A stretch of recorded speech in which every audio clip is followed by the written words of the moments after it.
Hoi, ik ben Tom Nassing, beursbox.nl. Leuk dat je kijkt. Als je deze video interessant vindt, geef een duim.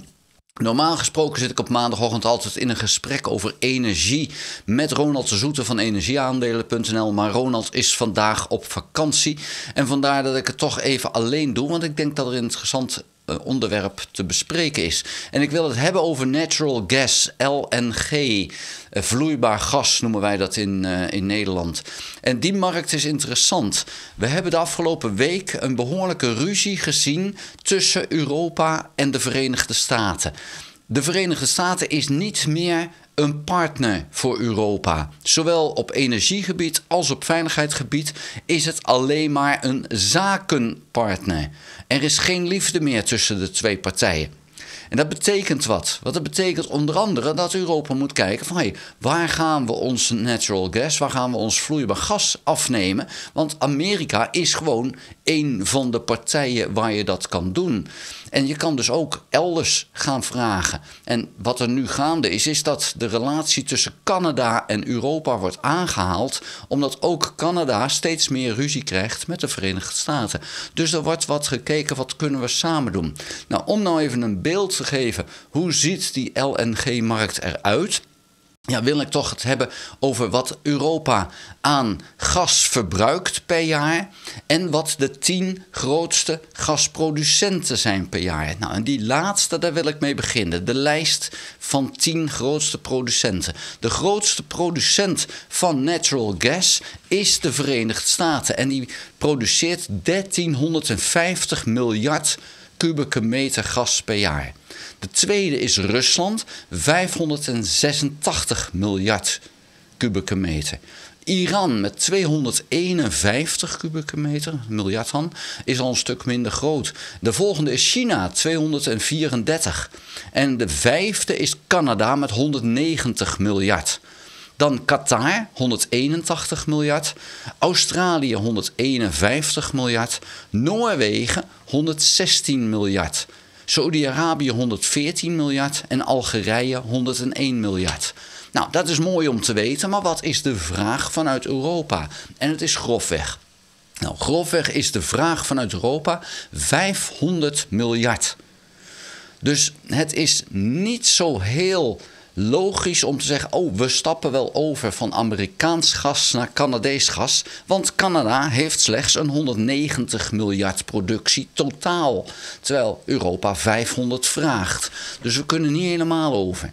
Maar wat we wel zouden kunnen doen, is in ieder geval de productie van Canada in het oosten van het land, om daar meer van af te nemen. Want dat gaat nu naar de Verenigde Staten en dat zou eigenlijk ook wel naar Europa kunnen. En dan praat je toch over, nou zeg even grofweg de helft van de productie van Canada zou uit het oosten van Canada kunnen komen. Dat is het nog niet, maar dat zou wel kunnen gebeuren. Ja, dan moet je die productie daar verhogen, maar je moet natuurlijk ook een faciliteit hebben om dat gas naar Europa te kunnen sturen. Dat is er niet morgen voldoende.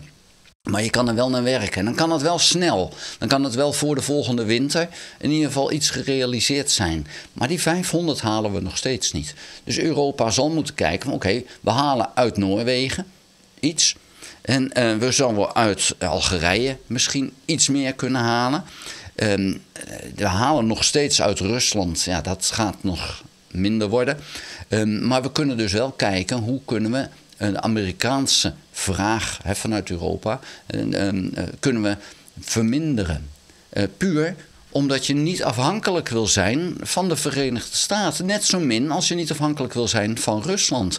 De Verenigde Staten is niet meer het land zoals we dat zagen na de Tweede Wereldoorlog. Onder Trump is het slechts een land wat zakelijk kijkt naar de relatie. En vriendschap past niet in een zakelijke relatie. Dus vergeet die vriendschap maar, die is er niet meer met een Trump, Verenigde Staten. En dat is iets waar we aan moeten wennen.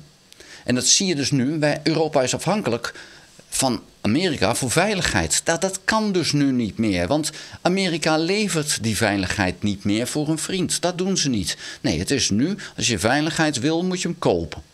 Dan kan je betalen. En dat is dus nu even het punt. Oké, we kunnen die veiligheid bij Amerika kopen, maar je kan hem natuurlijk ook zelf produceren. Dat is veel beter. Dus Europa moet zich gaan richten op het zelf produceren en het veel minder afhankelijk zijn voor van alles nog wat van de Verenigde Staten. Ga dus als Europa met andere partijen ook deals aan, ook met BRICS, ook met China. Natuurlijk niet op veiligheidsgebied, maar met China kan je wel deals maken op basis van de economie. Ga gewoon kijken, oké, wie heeft er natural gas en wil aan ons leveren tegen een schappelijke prijs. En Amerika is een partij waar je een schappelijke prijs mee kan krijgen. Althans, zou kunnen. Nou, wat is er nu het geval? Europa heeft met de Verenigde Staten deals over de levering van gas. Alleen dat zijn kortlopende deals en we betalen de hoofdprijs. Nou, dan kan je je afvragen, met wie gaan we dan langlopende contracten afsluiten? Nou, liefst niet met Amerika tegen een te hoge prijs. En Europa moet nu gaan kijken, oké, wie willen tegen een schappelijke prijs gas aan ons leveren? Nou, en dan moet je nu, helaas, moeten we nog Rusland links laten liggen. Want dat zou alleen maar betekenen dat we onze eigen oorlogsproductie moeten verhogen, omdat we Rusland van geld voorzien. En die kan daar ook mijn spullen mee kopen. Dus dat willen we pertinent niet. Maar andere partijen kunnen we wel naar kijken. Van oké, wat is daar mogelijk en tegen welke prijs? De Verenigde Staten heeft ons, zeg maar even, wurgcontracten voorgelegd voor de korte termijn. Nou, dat kan je dan accepteren voor de korte termijn. Je kan ook zeggen van oké, we gaan gewoon eens kijken waar we dan wel terecht kunnen, maar liefst voor langere termijn. En dat moeten we dus gaan doen, denk ik. Nou, daar wil ik het voor nu bij laten. Vond je de video interessant? Geef een duim. Heb je nog geen abonnement op dit kanaal? Abonneer je dan. Druk dan ook op het belletje en dan krijg je een notificatie als ik een volgende video gemaakt heb. Uiteraard moet je dan wel ingelogd zijn op je eigen YouTube-account om dat te kunnen. Ga ook naar www.beursbox.nl en schrijf daarin op de gratis nieuwsbrief. Dank voor het kijken. Tot de volgende keer. Houdoe!